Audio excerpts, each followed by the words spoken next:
On today's episode of Phinside The NFL, I am joined by NFL Network's own Cam Wolfe, one of the best on the Dolphins beat.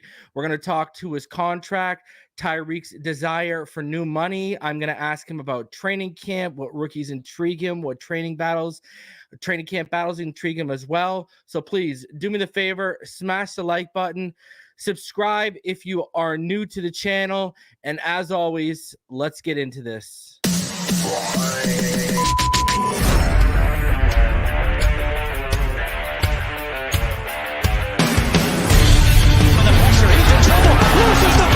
Touchdown!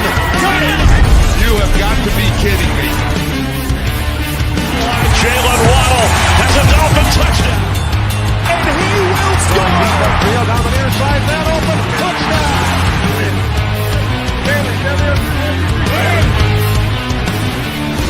The run from Tua Tagovailoa. Touchdown. He's going deep. He's got it for a touchdown. He's in. Touchdown.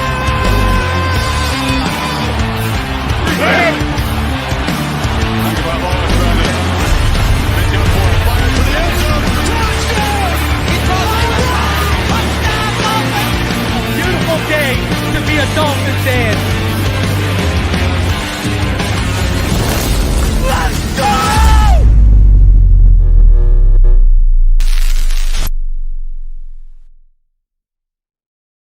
What is good, Fin Nation? What's good? It's your boy Reason. We're back here for another one. And today I'm joined by the great Cam Wolfe of NFL Network. Cam, I know I said it backstage to you, but I want to thank you again for taking the time out of your schedule to come on today. I really appreciate it. I know the subscribers in the community do as well. First of all, Reason, that was a great intro. I don't know who made that, if that was you guys, but that was pretty dope. I was pretty engaged throughout the whole thing. But yeah, man, great to join you. We're right on the heels, days into training camp, and so we're getting back into that thing. I'm excited to do it. Hey, I'm coming down for training camp in August, and I'm going to make sure to point out to you if you're there and say Omar Kelly always gives me crap over that intro because he says it's too long, and I'm gonna point to you. I'm gonna say, see that man over there, he likes the intro. So I appreciate that, man. I appreciate that. Listen, before we get into everything, I wanted to ask you, is this, next to the draft and, opening weekend, is this one of your favorite times of the year, going down to training camp and, just the excitement ramping up? Because I know you also, you covered the Jacksonville Jaguars a little bit as well. So you don't just do the Miami Dolphins. Is this one of your favorite times of the year? Yeah, I love training camp. We usually do inside training camp at NFL Network for about 2 weeks, 2.5 weeks. And I'm usually popping around to 4, 5, 6 different teams. I obviously live here. I do a lot of Dolphins, and I think most Dolphins fans will know me from that, or they're here at ESPN. But I cover the whole league, and so a lot of times you'll see me in the Southeast or the Northeast. But I love popping around, even for a couple of days, and just kind of getting an idea of where a team is, and kind of popping in and getting to talk with a coach, getting to talk with a GM, some players, and getting a taste of a league in a short period of time. Training camp's got a different energy because there's competition. There's a lot of dudes competing for roster spots. Dudes haven't played football in a month or two. They get to hit somebody when the pads come on for the first time in 7-8 months. And so a lot of that energy, I think, to me, translates in how I cover it, because football fans, you're waiting to hear about it, and I've got to bring that energy and match that energy as well. So I love it. First week of the season, training camp, draft, and then obviously, some of those key playoff weeks. Those are my 3 or 4 favorite times of the season, and so we're right there. I already know, first week of training camp, one-on-ones. We're ready to see. We get to see Tyreek Hill and Jalen Ramsey maybe for one-on-ones for the first time. We didn't get to see it a lot last year because of the injury. So there's just so much to talk about with this team, with all across the league. And so I'm looking forward to it. Are you excited to see OBJ in action finally? I am. There's a lot of questions about him. Is he washed? Is the phrase I see on social media a lot of times. We're going to see. I think he's still got some gas in the tank, and I think that he's going to be great for the role that he's in. I asked him about it when he in his opening press conference, and he was very transparent. He was like, I haven't been a number one in a while. If you look at my numbers, you look at my targets, he's here as a clear number one in Tyreek Hill, clear number two in Jalen Waddle, who'd be a number one on at least teams half of the league. And then you get OBJ, who probably one of the better number 3 receivers if he gives the production even that we saw last year. I think even if he gave the base of what he got in Baltimore last year, I think you're happy given what Miami gave him money-wise and given what he's asked to do as a number 3 receiver. It's just, hey, we're going to get a lot of double coverage on Tyreek Hill and Jalen Waddle. Can you beat one-on-one coverage? And for somebody's 3rd or 4th cornerback, and I think OBJ's got that in the tank. So eager to see them all out there. They probably got the most famous receiver duo and trio in NFL history too. Can't remember a cheetah, a penguin, and a guy who may have been the most popular receiver in the NFL a few years ago, all being on the same receiver group. Listen, I think people really forget how good he was for that Rams run to the Super Bowl. And you know, I this is just my personal opinion. I don't think he was playing with the most wide receiver friendly quarterback in the NFL in terms of throwing into open space, et cetera, et cetera. And I think he's going to benefit from playing like a guy with Tua Tagovailoa very, very much. But let's get into that. Obviously, the big cloud hanging over training camp in the offseason is to his contract. Listen, you and Jeff Darlington are the people I've been telling everyone to listen to closely.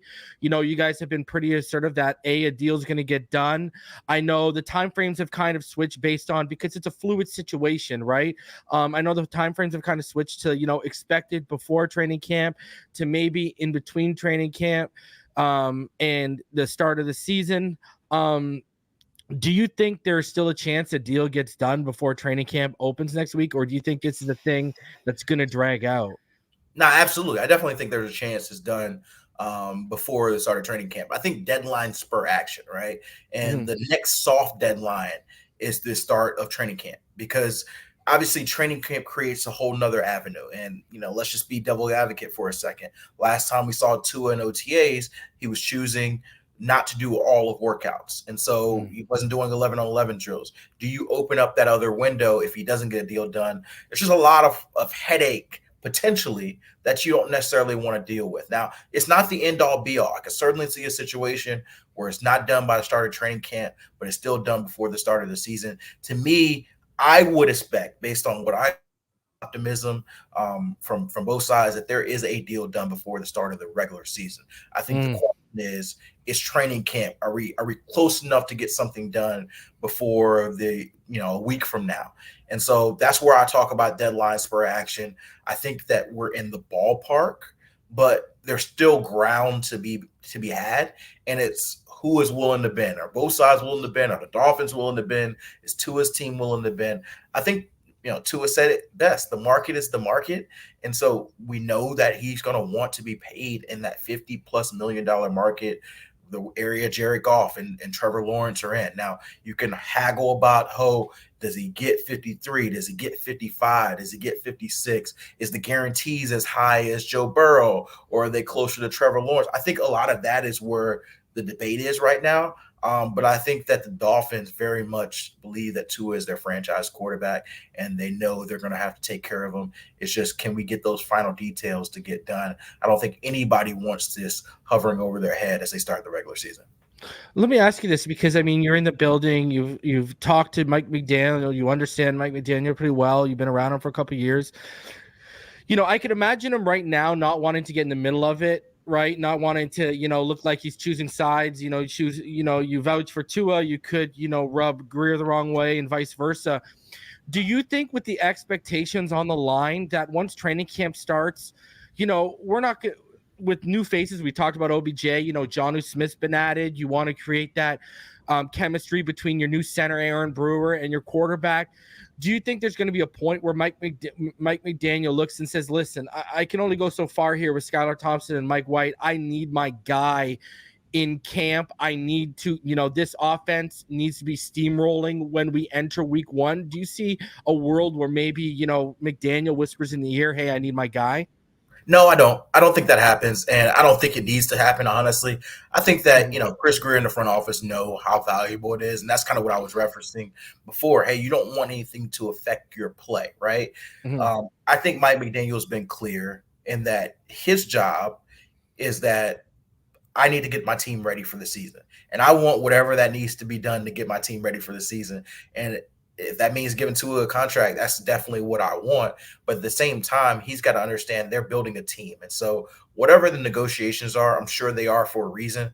I don't think that Greer is just saying, hey, I don't want to give Tua that extra 2 or 3 million just to stick it to him. No, Yeah. I'm sure there's some building process going on. And they're trying to think, hey, we got to save money for Jevon Holland. We got to save money for Jaelan Phillips eventually. We got decisions to make. Tyreek Hill wants an extension. Like, it's a whole team building process. That's why I understand there's the back and forth. It's all part of negotiations. But I think that ultimately these sides are going to come together and they're going to figure out the right number. I do think that one thing I would be very cautious about, and this is why I want the deal, I think the Dolphins want the deal as sooner than later, is that you've already heard some vocal Dolphins players saying, hey, Tua needs to be paid.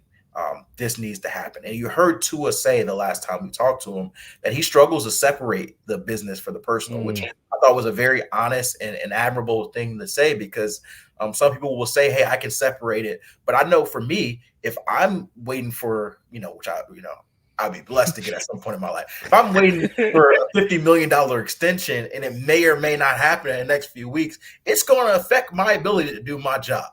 It is going to do. Like, it's going to be very hard for me to put that aside and say, you know what, and you got other things to worry about, like, hey, I don't want to get hurt before I get the new deal. There's a lot of different avenues that go into that. And so I think for all sides, it would be best to get it done. You've already seen pretty much every quarterback in your class. Jordan Love is the other one who hasn't, but get paid.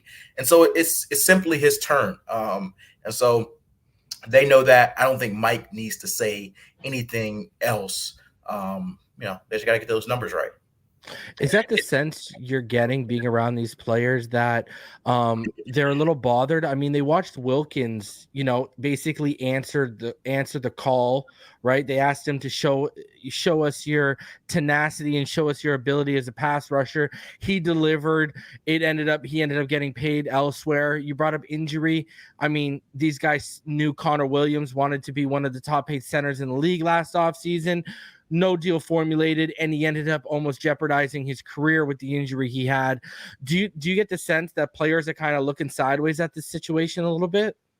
I think that people understand the business aspect. Like, the reality is, players, one big thing for players in the locker room, just kind of through my experience, is they understand the money aspect, and they will very rarely say anything to mess up anybody else's money, because they don't want anybody to mess up their money. So they want everybody to be supportive. I think that, you're never going to hear any player publicly say, don't pay Tua. It's just not going to happen. But at the same time, I do think that there's people in line that want to get paid. Yeah. The reality is, Jevon Holland said it, I'm not going to get paid until Tua gets paid. And so you sort of kick that down the line. Tyreek probably knows that too. Tyreek still got a year left on his deal, some guarantees. Tyreek's not going to get paid until Tua gets paid. And I think that everybody knows that's the next thing up. And they know Tua, his personality. He's been honest about how he is and how he takes things. They want their quarterback to be in the best mind space, because that gives them the best position to win. And so I don't think it's anything personal where people are going to attack Greer. They understand the business of it, but they say, hey, look, if Tua's happy, if we're confident, if we're playing, we're going to have the best chance to win. And if that means pay him yesterday. I think everybody I talk to has that perspective. And honestly, this is why I keep saying this. And I've said this on NFL Network all offseason. I haven't sensed much worry. Like, I get it from the outside. It's been months. It's like, why isn't it done? Why isn't it done? What's going wrong? And there's everybody looking at, a storyline that comes out of, this and this. I don't think there's been any animosity, from what I've understood, any major animosity throughout the situation. It's just they aren't there yet on an agreement, which I get. You just hope that it gets done sooner than later. From what and this is not just a Tua question, this is a Wilkins, Jevon Holland's rep by them. I know David Long is about to be up for a contract. You talk about from the outside looking in. From the outside looking in, it seems as though Greer and Athletes First don't have nearly as good of a relationship as, say, Drew Rosenhaus does with Chris Greer. Is this a situation too where Athletes First is sticking firm with what they believe their client is worth, and they're playing a little hardball? Yeah, I can tell you this. I don't know what the exact numbers are. I'm not going to lie to you and say, hey, Mhm. I know that Tua's this number and this Yeah. number. I got a general idea of where they're at, but I don't know what the overall difference is in the sticking point yet. I can tell you this. Ryan Williams, who is Tua's agent with Athletes First, really, really good agent. He's been with Tua in some capacity throughout his whole career, and they're going to do what's best for him. The reality is this is Tua's chance to get life-changing money, Mhm. for him and his family. And they're gonna, you don't want to settle in that situation. That's why they said the market is the market, because ideally you get into a situation where Tua is going to get 2 or 3 more contract. But the NFL is the NFL. This could be the biggest contract he signs for the rest of his life. And if it is, he's got to make sure he takes care of it. That's why you hire an agent to be able to Mhm. do what's best in your best interest. And so I think they're just going through the process. I don't know that there's any difference there into that respect. I know that Drew Rosenhaus obviously has a lot of Dolphins clients. And so because of that, there's probably a little bit more of a fluid relationship. But Athletes First is a huge company too that has a lot of clients as well. I mean, Yep. you think about Mhm. just the guys there, David Long is a client there. Christian Wilkins was a client there. Jevon Holland was a client there. You just think about some of the guys too, obviously. So I think they have a lot of clients that are there in the Athletes First family. Mhm. That I don't think it's an issue. I just think they just got to figure out that number. And quarterbacks are different than any other position. It's true. Uh, it just is. It just Yeah. is. And I think Tua's situation is a little different than others because he has had the concussion history in the past. But at the same time, last year he played every single game. He led the NFL in passing. And so what may have been a question a year or two ago, he answered strongly this past season, and he believes that he deserves top of the market money. And the Dolphins have to, acquiesce to that, or at least come to some sort of middle ground. So I think that's kind of where we are. Let me ask you this first before we move off of Tua.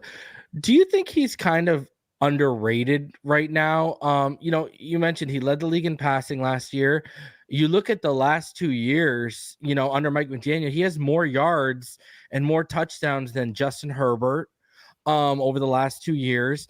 ESPN ranking comes out, and if you go by the honorable mentions in order, he's 14th on that list. Mhm. And there's weekends where he's playing at a top 3 clip. It's undeniable. Do you think it's kind of getting blown out of proportion in terms of is he shouldering too much the blame for what this team hasn't done? You know what I mean? People seem to forget there's 52 other players on the roster. Justin Herbert choked away a massive lead to the Jaguars and Trevor Lawrence a couple years ago, but he still finds himself in the top 5 of everything. 2 coaching staffs have been fired over there. Do you think Tua's kind of like vastly underrated league wide? I think that Tua's style is maybe not as sexy as a lot of other Mm, quarterback styles, and because of that, he probably gets a harder shake than these other guys.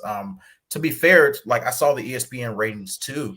I think that's probably in my experience of people talking around the league. I think that's where a lot of people in the league think that he is ranked, and I mm, think that it's up to Tua, it's up to the Dolphins to show that he is a consistent top 5, top 7, top 10 quarterback. I think there are a lot of people, fair or unfair, who believe that because of Mike McDaniel, because of Tyreek Hill, because of Jalen Waddle, this is a quarterback who is very accurate, but is also being propped up a little bit by his surrounding cast. I would mm. argue that what great quarterback isn't outside of Patrick Mahomes? Like Joe Burrow's Yep. had, Jamar Chase and T. Higgins and Joe Mixon. But I think Mhm, because of Tua's style, is obviously he's not throwing 60-yard bombs every day. He's got a very accuracy-based system where he gets out the ball out of his hands very quickly.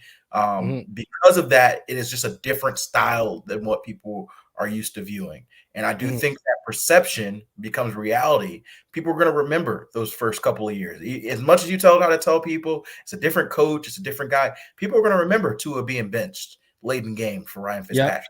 People are going to True. remember those moments. People are going to remember the injuries. And I think a part of that is going to, it's kind of like the Pro Bowl. People always say you don't get the Pro Bowl until a year after you're supposed to get the Pro Bowl. Like you gotta do it an extra year to get that recognition before you fully get it. I think that if Tua does it another year and similar to what he did before, stays healthy again, plays at that level, I think that it would be too hard to ignore. But I think in the back of people's minds, they're still thinking, oh, he's going to get hurt again. Or, oh, this guy's just not as good. And so I think I think it's a perception thing, because I will tell people on TV all the time, hey, this is the number one offense in the league. You see them throwing a ball to Tyreek Hill deep all around the field. They're playing the game at a level that people aren't playing. And so that's starts with your quarterback. But until you consistently create that perception around the league that who you are, I think that's what it is. And the reality is, and I'll just say this, and I don't think it's a slight at Tua at all. This is an elite level of quarterback play in kind of this era. You look at the AFC, there's just, especially just the AFC, you've got 9, 10, 11 quarterbacks who can all argue, hey, I'm a top 5, top 7 quarterback. All of them can be.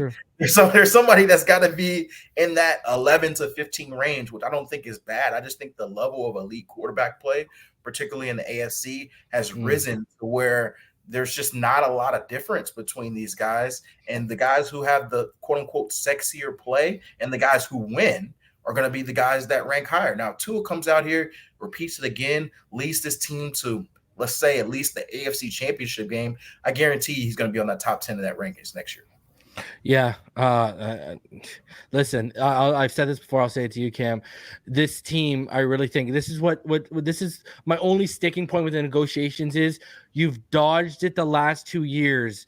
In 2022, injury caused it. And last year, the Baltimore loss caused it. But he was in the MVP race into the second half of the season. And you know, he's going to finish that race off one year, whether that means number 2 in voting or number 3 in voting or winning it all. And if that happens, people scoffing at 55 million, get ready for 65 million back in the Brinks truck up. You talked about players being in line to get paid. How do you see the Tyreek Hill situation working out? I mean, you know, let's say Tua doesn't get paid during camp, and the best offer the Dolphins have, which usually they make between the end of training camp and the beginning of the regular season, there's not going to be much time to work something out with Tyreek. Do you see if they get Tua's done before the season starts, but then the season starts, do you see them just letting Tyreek play out the year and then circling back around to the new money situation? Yeah, I think Tyreek's different than Tua because I don't think there's a set deadline on Tyreek. I think Tua, soft deadline is training camp. I think a harder deadline is start of the season. Obviously, there is the route that they go into the season and don't pay him. I just think that is a scenario both sides think this is not really one they want to envision right now. And so I think that's different. I think Tyreek Hill, maybe he gets a deal done before the start of the season. Maybe he doesn't. I don't think that really changes their relationship at all or play at all. He's guaranteed this upcoming year. I think he knows that Tua's got to get paid first. Tyreek also is a little older than Tua. Let's just call it how it is. Tyreek was on pace for 2,000 yards, but he's a speed receiver, and you want to continue to see it. And it's like, okay, can we give him a 4-year deal with $3 years guaranteed? I think there's probably at $30 million market rate. I don't know, if you're as giddy for that yet. Now, I do think there is something to be done for Tyreek, whether that's, hey, we're going to guarantee you another year or two, or we're going to bump that number up to the $30 million range to get you closer to Justin Jefferson. There's something to be done for sure. I just think that given where they are money-wise, given where they are kind of age-wise with some of their key players, you got Teron Armstead, as well, who's a 30-plus guy coming towards the end of his deal. You want to continue to say, how are we going to be this contender for the next 5 to 7 to 10 years and not just go all in for 1 or 2 years? And so I do think Tyreek gets a deal done. I just think that it wouldn't hurt to say, hey, let's wait till midseason. Let's wait till the end of the season. Like, he's technically, even though he's only got 1 year guaranteed, he's still got a few more years. And so even if they said, hey, we're going to let you play out this next year and we're going to give you a new deal, we're going to say, hey, you got 2 years non-guaranteed left in 2025, starting in 2025, let's go ahead and make both of those years guaranteed, put you back up to the $30 million mark, and everybody's happy. I don't know. Like I said, I just think that right now priority is Tua by far number one. And I wouldn't be surprised if Tyreek has to wait a little bit before his deal's done. How do you see the Jevon Holland negotiations going? Because he's been on Instagram. He's gotten on the IG lives, and he's straight up said, he wants the the Brinks truck backed up. And, Antoine Winfield just signed for all that money, $20+ million a year. You got to give athletes first their props. Dolphin fans are pretty split on Jevon Holland. Now, I've been a big Jevon Holland fan since he's at Oregon, but there's a lot of fans, I'm not one of them, who in this fan base don't think his production has deemed him being a top 3, top 5 safety in terms of on-ball production, et cetera, et cetera. How do you see this going? Because Athletes First has done a very good job of keeping him, on the tip of the tongues of the national media when they talk about the top young safeties in the game. And so is his play, I think, too. How do you see these? Do you think this could be another Wilkins situation where he's asking for big money? You're seeing the free agency just spoke. Justin Simmons is having problems landing a deal right now, and he's a top 5 safety in the NFL. Safety is just not being valued. The safety, linebacker, and running back, you can make the argument, are the least valued positions right now. How do you see these negotiations going? Because the franchise tag is like $18 million. Yeah, first of all, I'm a big Jevon Holland fan. I think that he's a heck of a player. So I don't know. You were kind of saying there's some people who are mixed on him. I don't know. Like I get it. He had some the knee injuries last year that maybe didn't get him to the Pro Bowl level that he's kind of building up for. I think he's past that. But every time I watch Jevon Holland play when he's fully healthy, he looks like one of, if not the best player on that defense. Him and Jalen Ramsey, I think, are really going to be the core for this next year or two, definitely. And I think that with Jevon, and you mentioned kind of the Athletes First situation. His agent is David Melagetta, who's a really good agent, who has really created a history of resetting the safety market. He reset the safety market time and time again. He's Antoine Winfield's agent, so he just reset it again with Antoine Winfield. And again, this is still early, and so I'm not saying that this is the verbatim of what it's going to have to be. But knowing David Melagetta like I do, I'd imagine his goal is to reset the market again with Jevon Holland. And so if that's the case, can they do that in the season? Is that something they have to wait till the offseason or later in the season to get done? I'm not sure. I think that Jevon Holland is one of those players that this deal's not going to age poorly, however much you give him done, because he's young. He's an ascending player. He has so much more to grow. And I think that he's going to be a great fit in Anthony Weaver's system. I think he's hinted towards it before. He may not have been used the best way in Vic Fangio's scheme. And so you're looking at a situation where I think you're going to be able to get the most out of him in Anthony Weaver's system. And I think he gets his first true Pro Bowl this season. And price even goes up after that. Man, I have a 6-year-old and a 3-year-old brother, so you heard my daughter. I'm used to it. I was powering straight through this because my 3-year-old daughter Layla is amazing, but anytime she hears Daddy in here, she's trying to get my attention. Oh, that's awesome, man! I love it.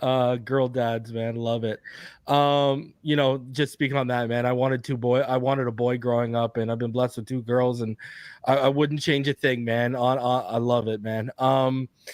You talked about Anthony Weaver. What are your expectations for year 1 of Anthony Weaver's defense? Fangio's, we were all excited that he was coming in. Didn't go over so well with the players. I don't know if you read Tyler Dunn's latest article on David Long Jr.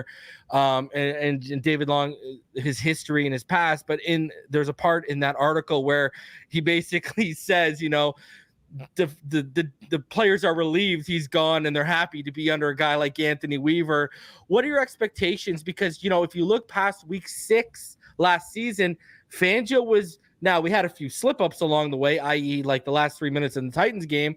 That Baltimore game wasn't pretty. But defensively, from week 6 on, this was a top 10 defense for the most part. What are your expectations with Anthony Weaver bringing in kind of, it comes from that Rex Ryan lineage from learning under Mike McDonald over there in Baltimore. A lot of guys are familiar on this defense with being a little bit more aggressive from their time when Flores was here. What are your expectations for year 1 of this Anthony Weaver defense? Well, first of all, I like the fit a lot. I think that he's a young coach. He's got a lot of energy. I've already heard from a lot of players in Baltimore his leadership ability, his ability to relate with players. He gets in there. You're going to see him in training camp. He looks a little bit like a player still. He'll get in there with them, with some of the plays, which I think is awesome. And I think that you're gonna see the players really connect with him. I think I've talked to a couple of players already who have said they feel his energy.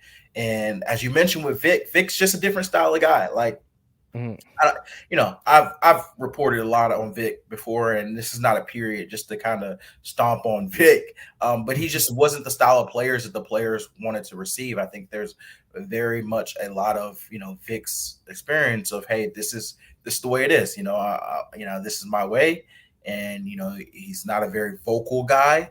He's not a very much how was your week type guy. He's a very much this is the way it is, and if you don't do it, you're gone. And for some players, they work very well in that system. But I think there's a lot of players, especially in this new era, who want to feel connection, that want to know the why, that want to feel and understand, and want to be able to get the one-on-one bond. And so I think Anthony Weaver's going to bring a lot of that. Now, one thing I am cautious about, because I don't want to give you just all sunshine and gravy, they had a lot of overhaul this offseason. Like, I know some of it was necessary, and there's a lot of good talent they got on a value price. But there's 6, 7, 8 substantial players who played key playing time on this defense that are not coming back. And you got a couple others in Jaelan Phillips and Bradley Chubb coming off major surgeries, who, even if they're back early in the season, are they going to be able to make the impact they were at their peak? I just think that it's probably unrealistic, at least in my view, that first month of the season, this defense to come out and be a top 10 defense from the jump. And maybe I'm wrong. Maybe I get proven wrong in that. I just think that given you're learning a new defense with a complete different overhaul with some obvious injury situations, I think that they may have to survive early on in the season as they learn the defense, they learn the scheme, and then ideally you get your ground by mid-season and you can really start peaking, winter playoff time. So that's the thing I'm most excited to see in training camp. Like, I know people come to training camp to see Tyreek Hill catch bombs from Tua and Jalen Waddle do all this, and maybe I'm boring, but I want to see how the new defense fit. That's my main thing to see. Who's stepping up as the leader of that defense? Who's going to be the person that, when you screw up, becomes a little bit more vocal? Who's going to be the young guy that steps up, that surprises folks? Cam Smith's got a big opportunity ahead of us. Is he ready to play? I know a lot of people said, oh, it's just Vic Fangio putting him in a doghouse. Well, Vic's not here anymore. We're going to see. We're going to see if Vic's going to play. Chop Robinson, their first round pick. Is he ready to play already? He's a little smaller, so people were wondering how much can he play early on. Is he a package player? He may get a lot of opportunity, especially that first month, if Chubb and Phillips have to be eased back in. Like, there's a lot of players where there's going to be a lot of onus on. How do they step up? Kendall Fuller stepping up for X in that defense. You got, new linebackers in the room. The whole D-line is, except for Sealers being replaced. Who steps up for Christian Wilkins? Can Tier Tart do that? Can some of, Calais Campbell obviously is going to be a stalwart there, but he's 37.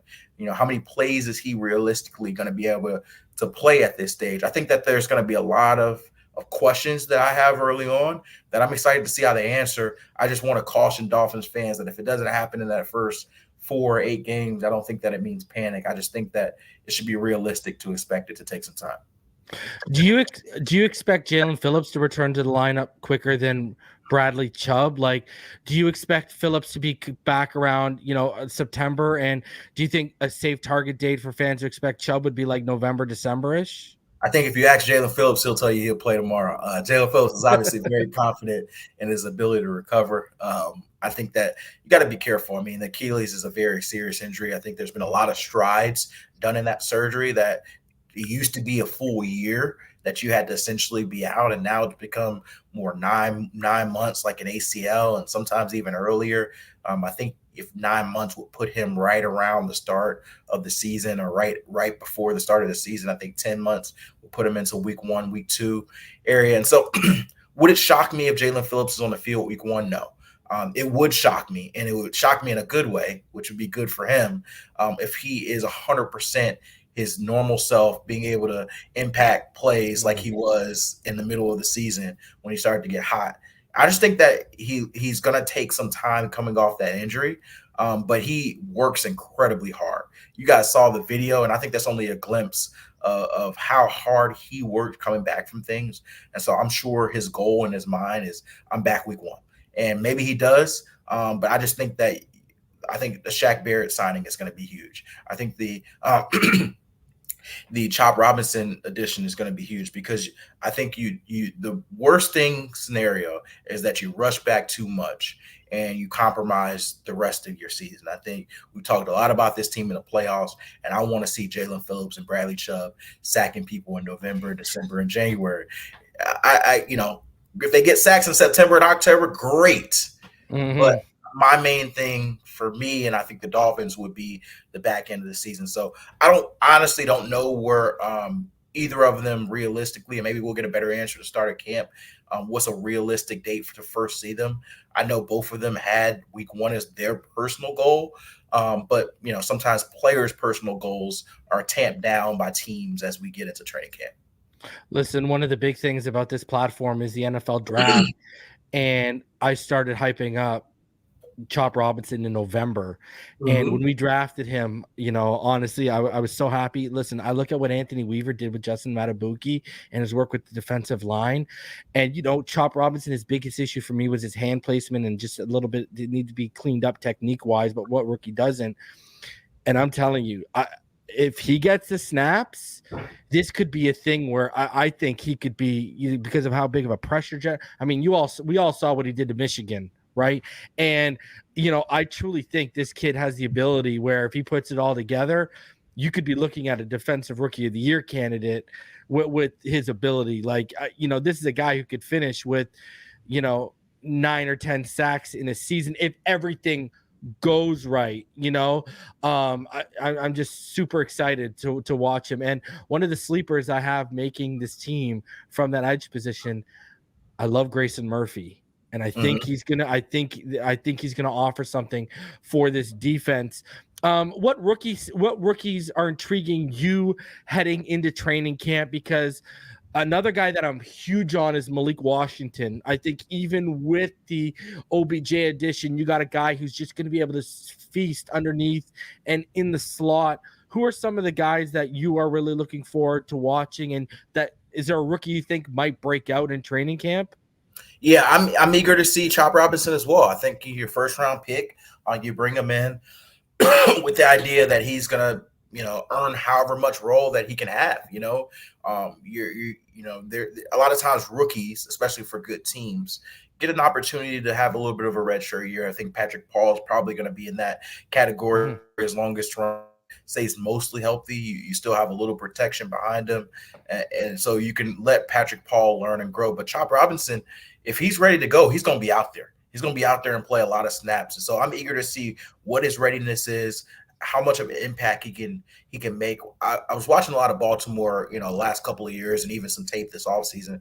And I was looking at how they were using Adofe Owe, who they had in Baltimore, and it starts to make me think. And he's a little bigger than Chop Robinson, so size obviously was the question. But I think early on he had some struggles, but when he started to get going, particularly this last year, I think you started to see more of how he could fit inside the Baltimore defense. And you wonder, how can he have that? Can Chop Robinson make that sort of impact, play that sort of role within Baltimore's defense? That's something that I'm thinking there. But I'm not going to lie to you. The rookie I'm excited to see the most is Jaelan.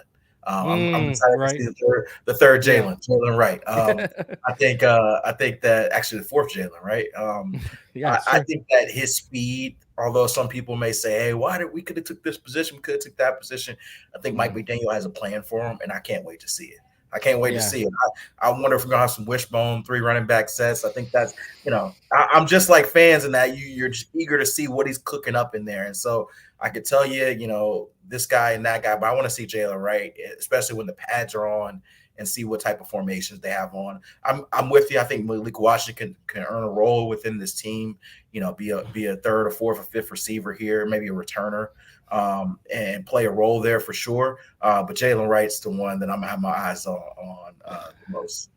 Brother, you just won my heart over, because when I played before I went to college, when I played high school ball, we ran the wishbone offense in the early 2000s. So I remember that real nice.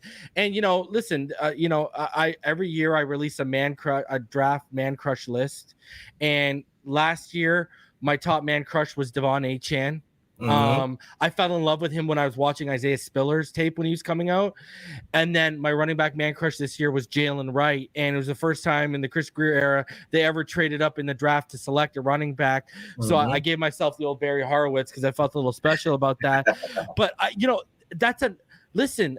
Just before we move on and I ask you another training camp thing here. Do you think the reasoning behind that pick is because when they've gotten to the December and January months, when you need to win by running the football, it becomes way more prevalent, especially in the January months, that you got to run the football to be successful? Raheem Mostert hasn't been able to stay healthy. Jeff Wilson has had health issues the last 2 years when we've gotten to those months. Achane was dealing with injuries for the first time in his career. Do you think this is one of those things where it's like, hey, if we throw enough guys at the wall, one of them's got to stick come those months?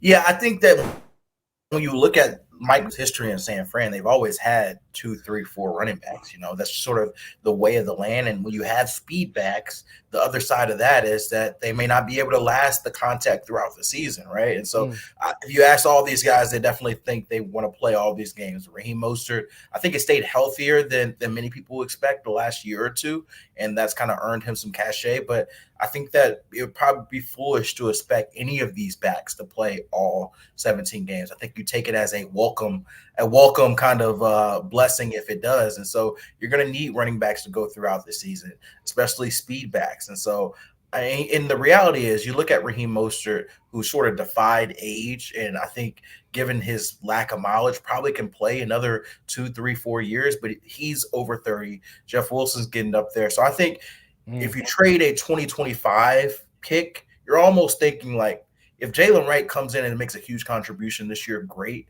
But to me, it was almost like he's our running back of the future to pair with Devon Achane, which, hey, I know some people are saying we should be picking now, and I think that Jalen Wright is going to have a role now.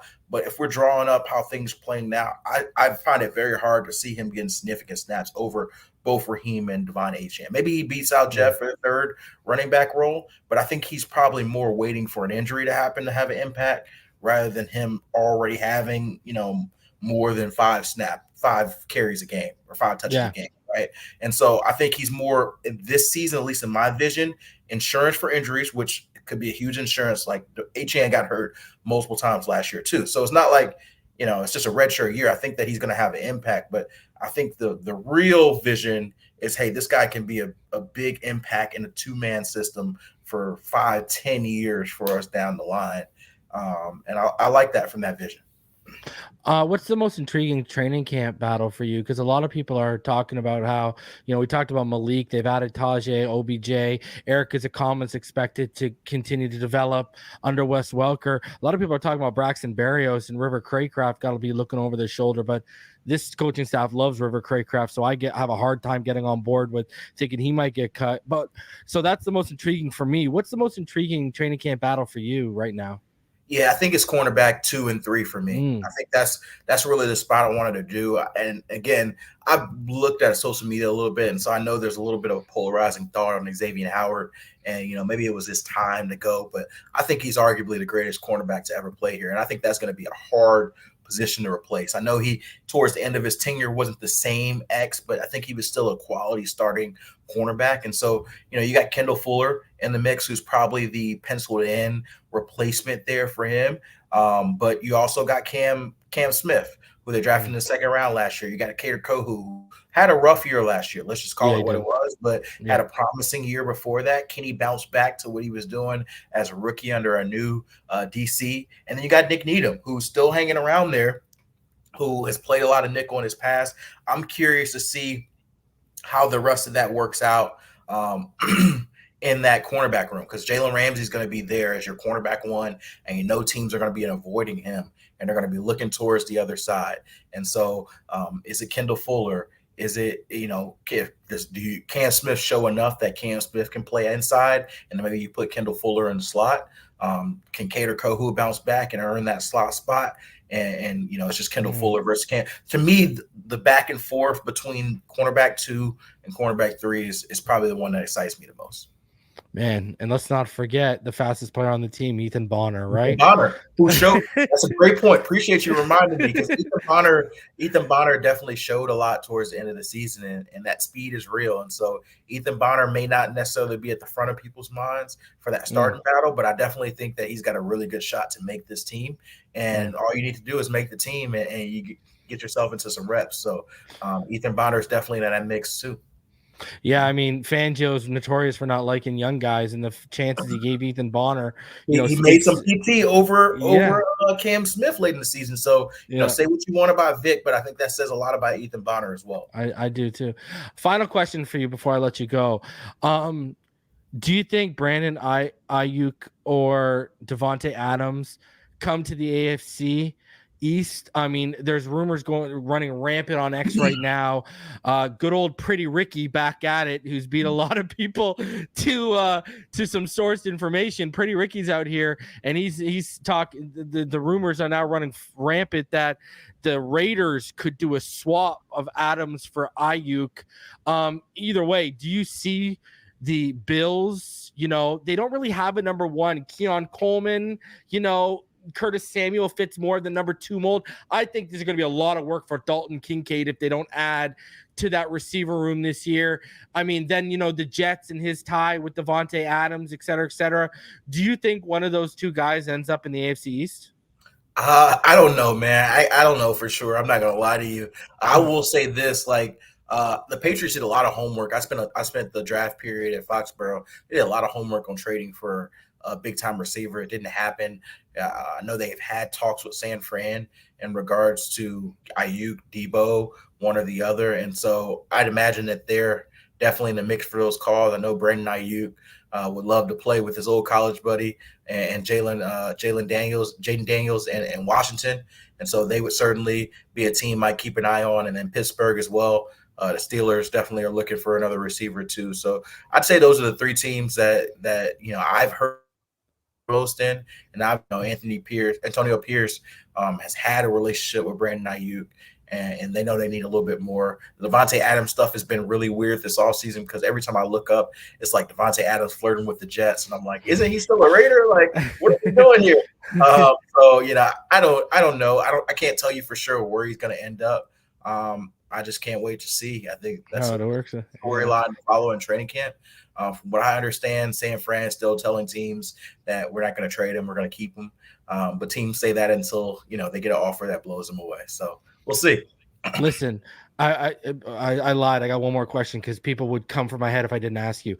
How comfortable are you with the offensive line? Not comfortable. I tell people this, and maybe Chris Greer probably hates me for saying this.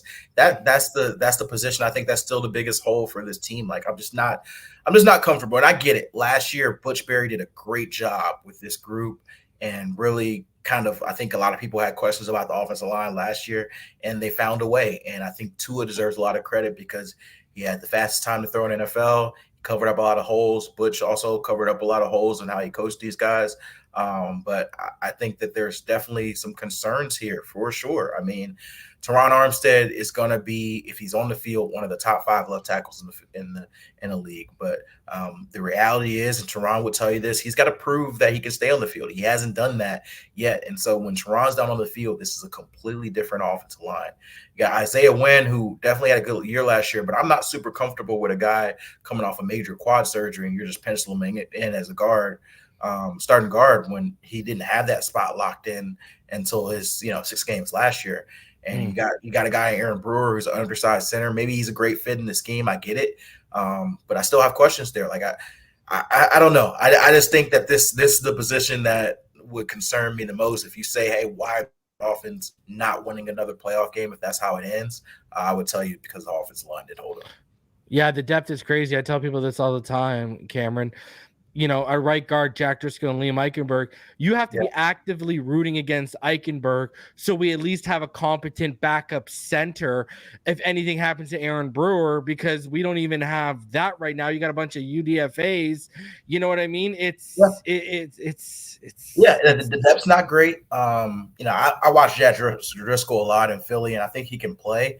But I think he's your quintessential sixth or seventh offensive lineman. And Eichenberg, I think he had an admirable play at center, but he struggled largely at guard for 2 or 3 years before. And now you're telling me he's the front runner for that guard spot. I just think, to me, there's way too many questions for me to be comfortable in that position, especially when it's such a key part of keeping your quarterback, who you're going to pay a lot of money, healthy, and opening up that run game that was really productive. And so, Butch Berry has made miracles happen. I think if there was an offensive assistant award, Butch Berry should have got it, but man, it's a lot to ask a dude to work miracles 2 years in a row. And so I get it. I understand the San Fran philosophy. Chris Forster, the offensive line coach there, has explained it. Hey, we don't need every guy to be a star. We just need them above a certain level. And I think that the Dolphins have that idea for a perspective too. I'm just not comfortable. Doesn't mean nothing. It's just me. It's just me, just Cam. I do not make any decisions. I'm not the GM. Don't worry, it's not just you. It's like, but I'm telling you now, that is my biggest concern for this team, and I am not going to sugarcoat that. Yeah, it's not just you. It's 99.9% of the fan base. All right, it's still time. We'll see. We'll see what happens. Waiver claims, trades. Yeah, still time. Maybe they have an amazing training camp, and I'm like, I was wrong, man. I just right now. I'm just gonna hope. And you got to hope that everybody stays healthy, because, like we talked about, there's not a lot of depth. Like, I'm concerned even about the starters they do have, and we haven't even got past that to talk about the depth. So again, maybe they prove me wrong, and but that's the one group that for sure, especially as you get into December and January in the playoffs, bad offensive lines get exposed. That's true. Brad Martin donated 5 memberships to the show. John C says Cameron is a good dude to have on the show. Nice work, Reason. And Michelle says great show, Reason. Listen, Cam, go ahead, plug anything you got going on, where people can find you, where people can follow you on Twitter, and what time they can catch you on NFL Network, and what you got coming up on your schedule. Yeah, for sure. Good chat, man. I'm on NFL Network pretty frequently. I'll be on actually tomorrow and Friday. My vacation, it's actually the last day of my vacation. And my wife's probably mad because I'm spending it upstairs talking football. But I come off vacation tomorrow, and I'm on TV tomorrow. So I'm on TV talking some Dolphins tomorrow, and I'll be back on Friday. We have our show, The Insiders, on NFL Network from 7 to 8 p.m. During weekdays. And so I'll be on that show each of the next 2 nights, Thursday and Friday. I'm not sure when this is going to air, but Thursday and Friday, the 18th and 19th, I'll be on the Insiders. And then next week, we start inside training camp starting the Saturday. So I think that is Saturday. What is today? The 17th. So the 20th is this upcoming Saturday. So the 27th, we start inside training camp. And I will be in Carolina to start, but then I get the Dolphins 2 days in a row. So I got you Sunday and Monday, and we might have a lot of fun Monday. I'll just tease that. So you're gonna be out there in the 28th to 29th. You'll be out covering the Dolphins. Yeah, so the 28th and 29th, and I think I will be out there. So I think the Thursday to Friday to start training camp, or maybe the first 2 days. I'm pretty sure I will be out there both of those days. We just may not have a TV presence until Sunday or Monday. Awesome. Listen, I appreciate you taking some time out. And now that I found out you're on vacation, I appreciate it even more that you took time out of your vacation to come on. It means a lot, man. And hopefully we can do this again very soon. Thanks a lot, man. That was an awesome conversation. So I appreciate you, Cam. Absolutely. Sure. Listen, guys, smash the like button, subscribe if you're new, and I'll see you on the next one. Until then, as always, fins up. And have a fantastic evening, everyone.